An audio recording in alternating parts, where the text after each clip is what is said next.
Hello, I'm Charlotte and this is Books and Bargains.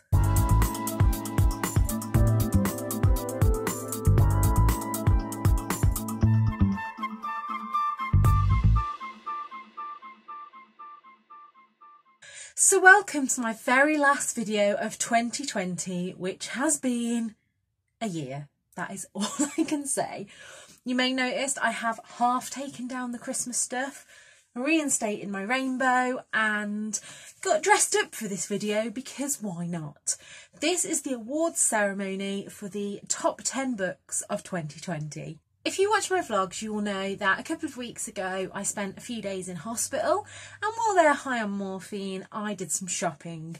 This dress was one of the dresses that showed up, and so with nowhere else to wear it, I thought I would get a bit done up for this video.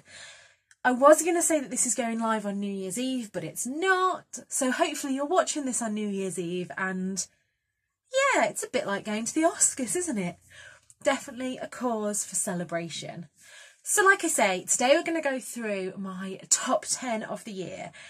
And I have read, I should have checked on Goodreads, shouldn't I? I think at the time of filming this, I've read over 170 books this year, with a hell of a lot of 5 stars. So to make it onto the top 10, these books had to be pretty special.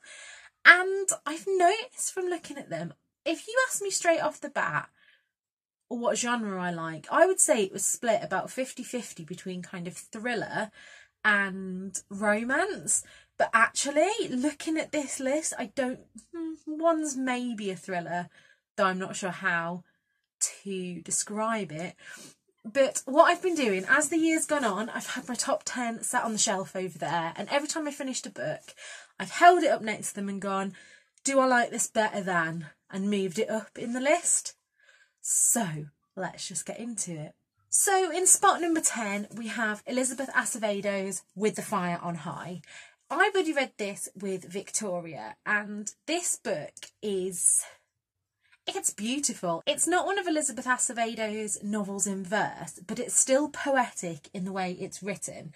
And this book has a lot of the things that I wanted from a book. We follow Imani, who wants to go to culinary school and become a chef, but she's also a teenage mother. And throughout the book, she's not kind of shamed by her family for that. And although she finds the father of the baby a bit of an arse, she always tries to keep neutral for the sake of her baby, and I thought that was great. This had lots of food descriptions, and yeah, I would definitely recommend it. Book number 9 is Get a Life, Chloe Brown by Talia Hibbert. Now, I bloody loved this book. This was the first book that I read that I think perfectly toes that line between chick flick fluffy with the smut scenes. So like, I'm not a massive fan of the kind of steamy romances where the whole thing is just about sex, but as a 30-year-old woman, I don't mind a bit of smutty sex thrown in, so this was perfect. I guess I would say kind of like when you watch films that don't fade to black, and this definitely didn't fade to black. You would think from looking at the cover that this was a YA, but trust me, it is not. I also felt really represented by this book because Chloe Brown has fibromyalgia, and it's a book that, although her chronic illness features in the book, it's not her whole life.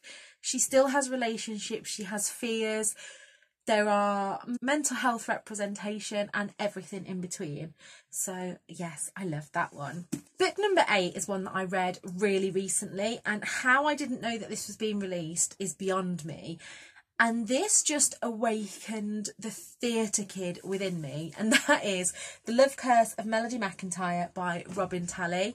This follows our main character, I was going to say I can't remember her name, it's obviously Melody.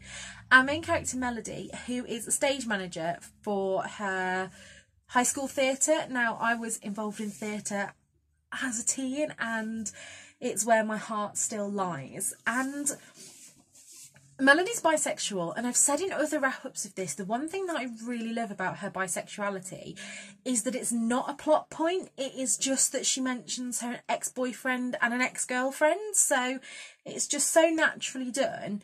And I think if you're a theatre geek like me, they talk about superstitions and things, which is a big part of being in theatre, and yeah, I just loved it. Melody has been called an unlikable character, and I think if she was an adult, I think I'd have unliked her a bit more, but she's just intense, and she just is me as a teenager. And yeah, I can't wait to read more from Robin Talley, because this was just perfect. Book number 7 on my list is one that I read on a total whim. The story goes like this. I finished my book when I was on a bus. This was before I had my Kindle, and I knew that I'd got another 45-minute journey, popped into a charity shop and picked up a book, and that was Dorothy Comson's The Ice Cream Girls. Now, I had never read a Dorothy Comson before, and I'm desperate to pick up All My Lies Are True. I tried listening to it on audiobook via NetGalley, but I don't know if it's just me, but the NetGalley Shelf app just doesn't play audiobooks for me. And so I'm hoping to get this one when it comes out in paperback next month. But basically, Poppy and Serena as teenagers are embroiled in they're accused of murder of a school teacher, and both girls always say that they're innocent. And this is what happens when Poppy gets out of jail and wants to make Serena tell the truth about what happened. So we do have flashbacks between what happened and what's happening in their life at the moment. And it's that kind of mystery, like a bit like, I don't like to compare authors, but kind of like Adele Parks, kind of, where it's not a thriller as such, but it is putting all the pieces together until we get to the end. And like I say, I really loved that one. Book number 6 is also a book that I buddy read with Victoria this year, and that is Heart So Fierce and Broken by Brigid Kemmerer. I read A Curse So Dark and Lonely earlier this year. Having never really picked up fantasy books, I thought I'd start with retellings. And I've got to say, I enjoyed it enough to carry on to book 2, but the first book I found a bit meh in places. However, I totally fell in love with the characters that we're introduced to in this one. I can't tell you much about it, obviously, as it is a sequel. And I have already pre-ordered the 3rd book of How So Bold and Deadly, which should be in my hands next month. And again, I'll be buddy reading it with Victoria the minute it arrives. Basically, it's a Beauty and the Beast retelling. And book 1, we take Harper, who is transported from her life in New York City and ends up in the magical realm of Emberfall, and the prince, Ren, wants her to help undo the curse. Well, obviously things happen, and then we end up at book 2. Book number 5 was a book that I read right at the very beginning of the year, so I think it stands the test of time that this book has managed to stay within my top 10 all year. And that's Genki Kawamura's If Cats Disappeared from the World. And this is a translated fiction, and our main character in it has to give up things in order to himself buy another day of life. And it's a bit surreal, and I don't really know how else to describe it. I think I read this at the right time, because I read this just before I went for my big surgery. And it kind of, I think it starts with like something really small disappearing, like what if we didn't have something? And then as it goes on and he makes more deals, he realises some important lessons about life. There's not really much more I can say about that, but I really loved that one. Spot number 4 is a book that was kindly sent to me as part of a blog tour, and I didn't really know what I was getting myself into when I got it, but as I read the book, I just couldn't put it down. And that is Sahar Mustafa's The Beauty of Your Face. Now, this book is set in a small Chicago suburb, and our main character, Asif, is the head teacher of a Muslim, I think it's an all-girls school, yeah, the Nuruddin School for Girls. And right at the beginning of the story, we find out that a radicalised shooter has entered and opened fire.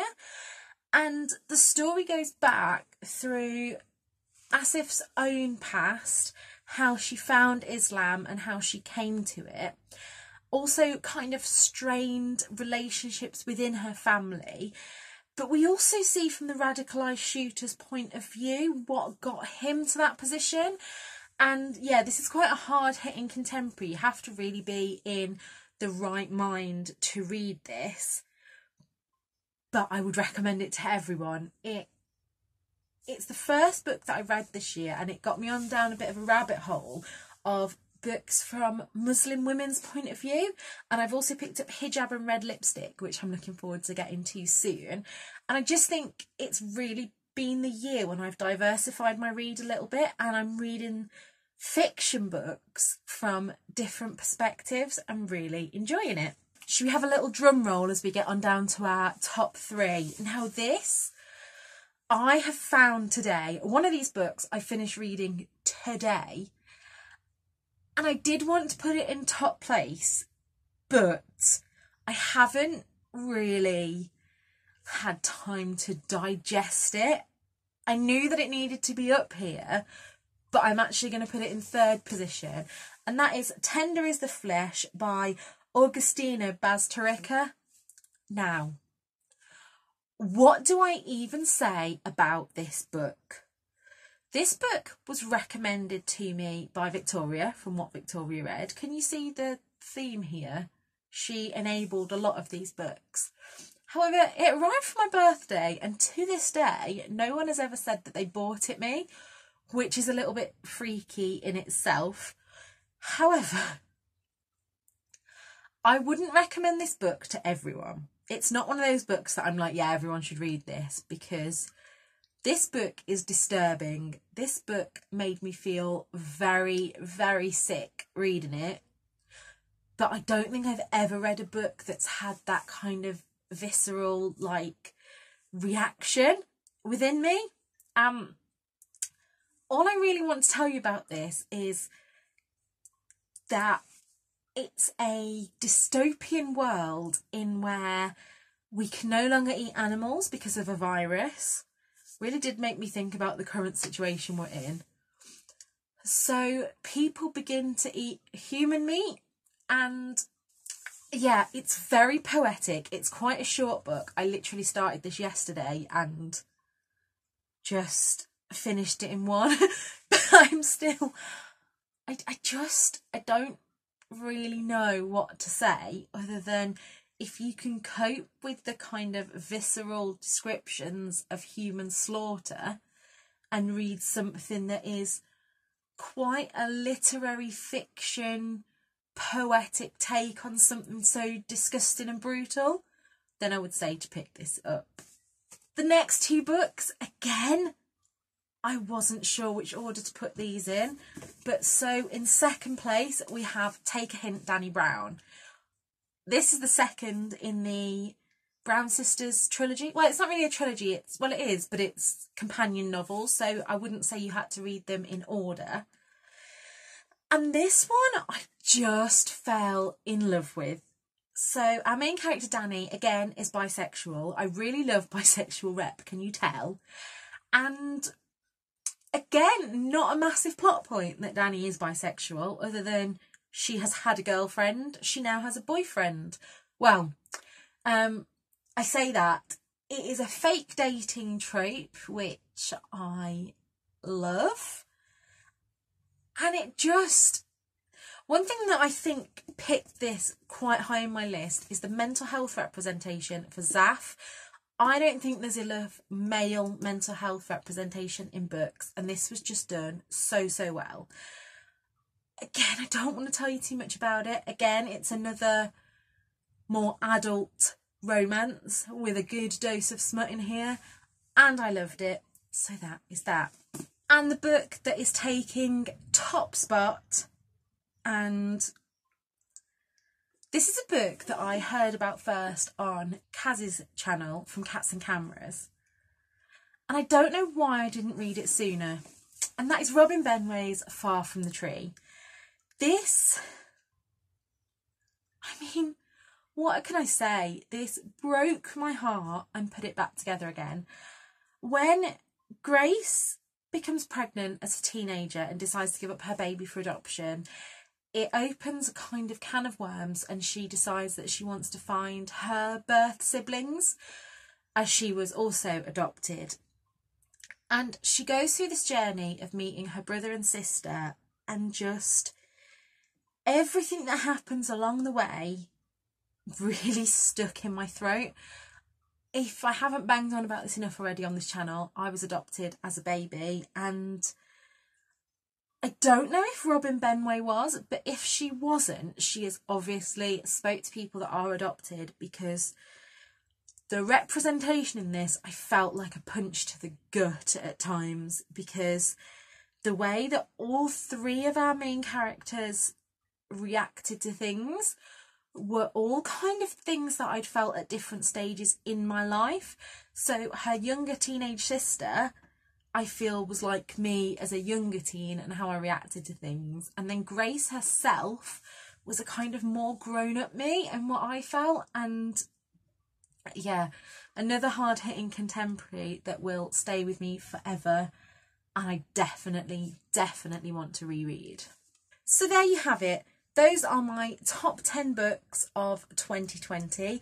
Let me know below what your favourite book was, and if you've done a video like this, let me know. I will go and watch it. Let me know if you loved any of these books. Let me know if you hated any of these books. I would love to know. But until next time, look after yourselves. Bye.